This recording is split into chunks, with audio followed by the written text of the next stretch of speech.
మీ సమస్య ఏంటి? మేము మాడుగుల గ్రామము, మాడుగుల మండలము కొత్త హెచ్ఎండిఏ మన త్రిబుల్ అలైన్మెంట్ గురించి మాకు నోటిఫికేషన్ ఇవ్వడం జరిగింది. అందులో భాగంగా ఈరోజు చివరి తారీఖు రోజు 15వ తారీఖు లోపల మాకు లెటర్ ఇవ్వమని, అభ్యంతరాలు చెప్పమని నోటిఫికేషన్ ఇచ్చారు. నోటిఫికేషను ఇవ్వడానికి మాకు అందుబాటులో లేకుండా కూడా ఇంత దూరం సిటీలో అమీర్పేటలో పెట్టి సామాన్య రైతులు ఈరోజు ఇంత దూరం వచ్చి లెటర్ ఇవ్వడానికి చాలా కష్టంగా పరిస్థితిలో ఉంది. మాకు లోకల్ ఎంఆర్ఓ అధికారి కార్యాలయంలో కానీ మరియు మా పరిసర ప్రాంతాల కలెక్టర్ ఆఫీస్లో కానీ ఎక్కడైనా పెడితే మాకు బాగుండేది. ఈ అభ్యంతరాలు మేము చెప్పుకోవడానికి కూడా, మా పరిస్థితులను మేము చెప్పుకోవడానికి కూడా చాలా బాధాకరంగా ఉంది. ఇప్పుడు ఈ రోడ్డు అలాట్మెంట్ ఆల్రెడీ గత ప్రభుత్వం కూడా చేసింది కదా, రూట్ మ్యాప్ ఇచ్చింది. మళ్ళీ ఇప్పుడు కొత్తగా ఏంటి?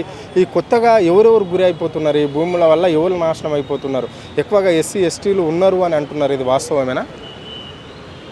చాలా చిన్న సన్నకారు రైతుల చాలామంది ఈరోజు చాలా ఇబ్బంది పడుతున్నారు.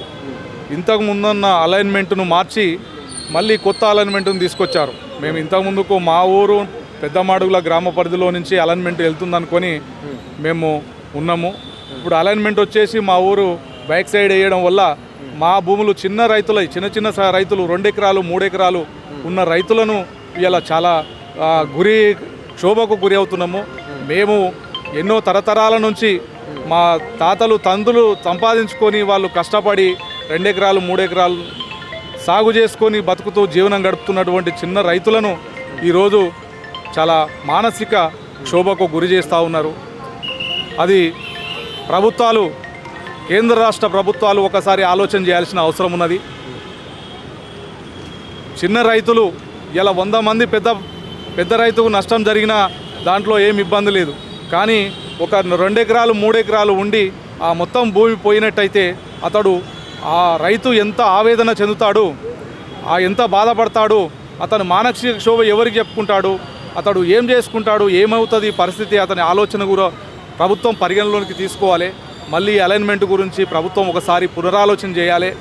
ఎంతోమంది చెప్పుకోలేని పరిస్థితులు ఉన్నారు. ఇప్పుడు సామాన్యుడు చెప్పుకోలేక ఏం చేయాలనో అర్థమైతే లేదు, ఎవరికి చెప్పుకోవాలనో అర్థమైతే లేదు. అంటే ఎవరి మెప్పు కోసము ఈ అలాట్మెంట్ ఇక్కడ చేయవలసి వచ్చింది? ఎవరున్నారు దీని అంటే? ఎవరుండే నడిపిస్తున్నారు ఇదంతా? దీని వెనుక ఎవరున్నారో మనకు తెలియదు. వాస్తవంగా జరిగేది ఏంటంటే, ప్రభుత్వం జరుగుతున్నది ఏంది, అభివృద్ధి అనే పేరుతోని ఈరోజు చిన్న వ్యక్తుల దగ్గర అధికారంలో ఉన్నామని చెప్పేసి చిన్న వ్యక్తుల దగ్గర, చిన్న సన్నకారు రైతుల దగ్గర ఈరోజు భూములు గుంజుకోవడం జరుగుతూ ఉంది. సరే, మేము అభివృద్ధిని అడ్డుకోవడానికి ఏం ప్రయత్నం చేయటం లేదు. కానీ రోడ్డు తీసుకునే విషయంలో మనకెంత రోడ్ అవసరం ఉన్నది, మనకెంత అవసరమైతే రోడ్ అవసరం ఉన్నది, ఆ విధంగా ఆలోచన చేయాలి. ఇప్పుడు ఒకటేసారి 400 ఫీట్లు 500 ఫీట్లు 100 100 150 మీటర్లు తీసుకొని ఉంటే ఇలా మొత్తం వచ్చేసి ఎక్కడ అభివృద్ధి ఎక్కడ? ఒక వ్యక్తులను, మామూలు మధ్యవర్తులను బలి చేసుకొని మనం అభివృద్ధి సాధిస్తే అది నిజమైన అభివృద్ధి అవుతుందా? ఒకసారి ప్రభుత్వాలు ఆలోచన చేయాల్సిన అవసరం ఉన్నది. ఇది ఖచ్చితంగా మేము ఈరోజు లెటర్లు ఇవ్వడానికి వచ్చినాము.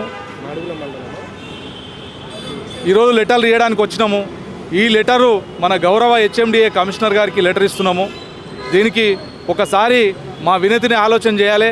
ఒక సామాన్యుడు ఏ విధంగా బాధపడుతున్నాడు, ఒక సామాన్య రైతు ఏ విధంగా గగ్గోలు పెడుతున్నాడు, ఇతని బాధ ఎవరికి చెప్పుకుంటారు, ఏం చేస్తారు వీళ్ళు రైతులు? మరి తరతరాల నుంచి వచ్చినటువంటి భూమిని మనం తీసుకొని వాళ్ళను గోస పెడుతున్నామే, మరి ఆ గోస మనకు మంచిదా? ఆ రైతుకు మనం ఏం న్యాయం చేద్దాము, ఏ విధంగా న్యాయం చేద్దాము, ఆ రైతును ఏ విధంగా ఆదుకుందాము, రైతును ఎట్లా కాపాడుకుందాము? మరి ఒక బక్క రైతును చంపుకొని కొంతమంది అభివృద్ధి కోసం చేస్తున్నటువంటిది కరెక్టేనా మనం చేసేదని ఆలోచన చేయాల్సిన. మాడుగుల మండలంలో ఒక బడా నేతకు 1000 ఎకరాల భూమి ఉంది కాబట్టి అందుకే ఈ రూట్ మ్యాప్ చేంజ్ అయింది అని చెప్పేసి కూడా అంటున్నారు. అది వాస్తవమేనా? అది వాస్తవం అనేది మనకు ఖచ్చితంగా తెలియదు. మనము దాని గురించి రైతులు ఎవరైనా రైతులే. ఇప్పుడు బడా రైతు అయినా రైతే, చిన్న రైతు అయినా రైతే.